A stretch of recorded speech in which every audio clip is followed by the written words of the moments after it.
My name's James Banfield. I'm the Imaging Group Support and Training Manager for Nikon UK, and I'm pleased to show you the D3s. The D3s is the latest Nikon FX camera. It replaces the D3 and introduces a whole host of new features. Probably our biggest S update since the D300S, in fact.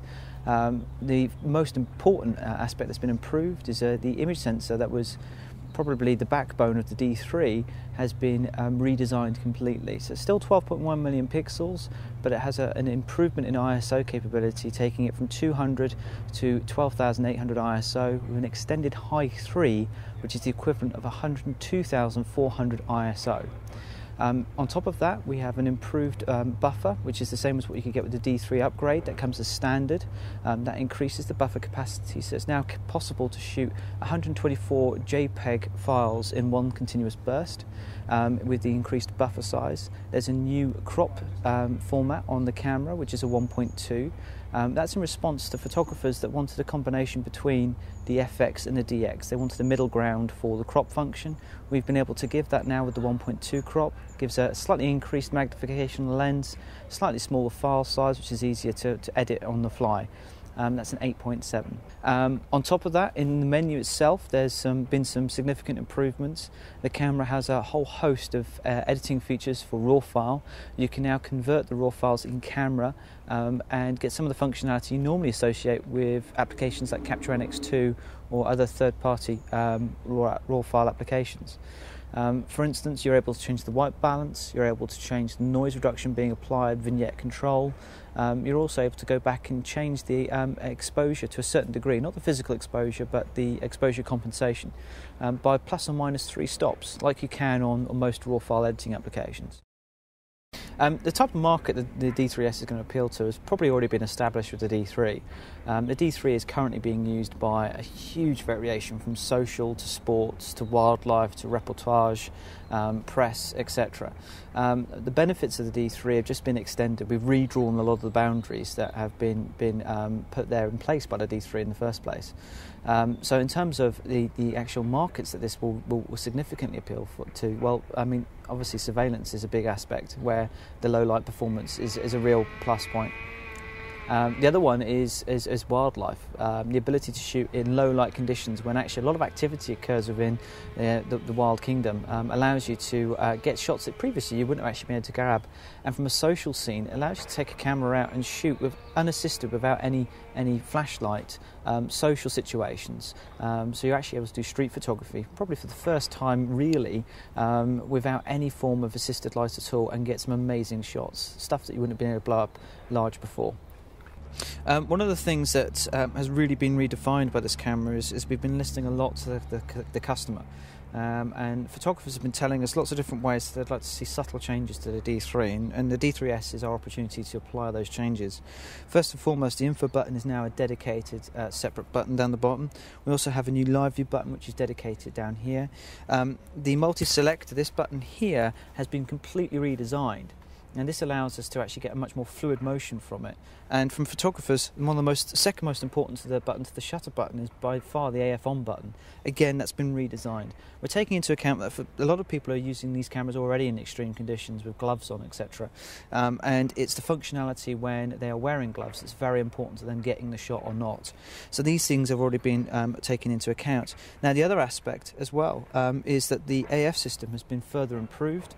The auto area, which is what it's in at the moment, has been improved in terms of acquisition and speed, and the ability for it to recognise faces in general photography. And acquisition speed and all across the AF array has been further improved in terms of speed. So the multicam 3500, so it's the same as the D3. Again, it's just had an increase in its ability to capture the subject and keep it sharp. Other improvements in AF speed are in the live view. The contrast detection is now 40% faster than it was before. So live view now is starting to become a much easier way to compose your image.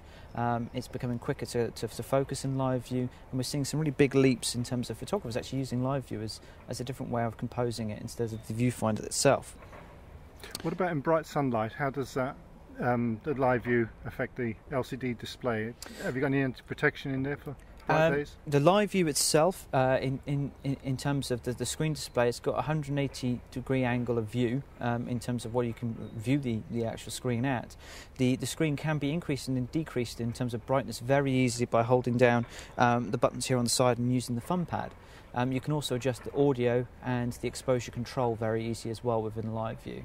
If you're doing a D movie, you can control the aperture by selecting the aperture before you go into the live view, and then it will actually use that aperture during the movie itself. Okay. Does the autofocus still operate in when you're shooting movies? Yep, the autofocus, like the D300s, still works during the D movie process. So as you're recording a movie, you can actually keep that focus as well. So you can track the subject and keep the subject in focus.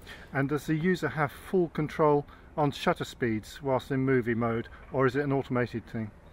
The movie function is automated in terms of the shutter speed. The shutter speed is at 24 frames per second in terms of the frame rate, but the shutter speed will vary depending on how bright or dark the subject is. So can you not control that at all? No. Okay, as you can see here, there's been some changes to the design of this. This is to incorporate the stereo in point on the camera, and that the volume of that can be increased and decreased via the camera as you increase and decrease the gain, or leave it on auto gain for most purposes. We continue with the video out, which is the standard VGA out, and then we also have the Hdmi port. This is smaller on this camera and actually falls in line with the rest of the Nikon range by using the HDMI-C format as opposed to the A, so smaller in design, allowing it to be the same.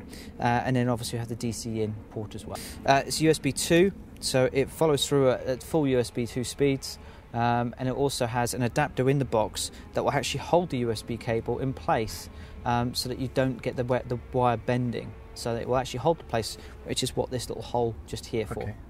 One of the things we received as feedback regarding the D3s, people were asking if they could change the battery chamber, if we could change the battery chamber to make it easier to change batteries in conditions where they were forced to wear gloves. So this has now been done. This is now wider, making it much easier to lift the lip. Another aspect that's been changed is we've also changed the type of paint being used to make people that are colourblind it much easier to understand the colour differentials we use on the camera, so the green and red for resetting and for formatting. One of the things we've also changed with the D movie functionality is that you can start it by pressing the preview button now. So you can start it with either the preview button or using the multi-selector button on the back of the camera. The benefit of using the preview button is it's a far more convenient way for the photographer to start and stop the movie if they're mixing their movie up with stills. And talking about stills, this camera now has the ability to take a frame grab from what we call a safe selected image from a movie file and create that as a single JPEG as well. There have been a few questions about 1280. Now, one of the nice things about 1280p in terms of as a file format for the movie function is it makes it very easy to down convert for DVD formats as well for standard definition. So it makes it very easy in editing. It also keeps the file sizes at a reasonable size so that it's not clogging up too much the computer, making editing much easier. And with all image applications, of course, it's not necessarily the file, the image size that you judge it on, it's the image quality. And just to summarise, we've got an amazing high ISO capability. The high 3 is equivalent to 102,400 ISO. The high 1 is what the D3 used to be, so it's 25,600 ISO, and is very usable in terms of image quality. We've got image sensor cleaning now on the sensor itself. We've got the capability of recording D movies with a high setting as well, and the ability to save selected images from that movie on top of that. We've got stereo in for the D movie aspect as well. We've got an increased buffer capability.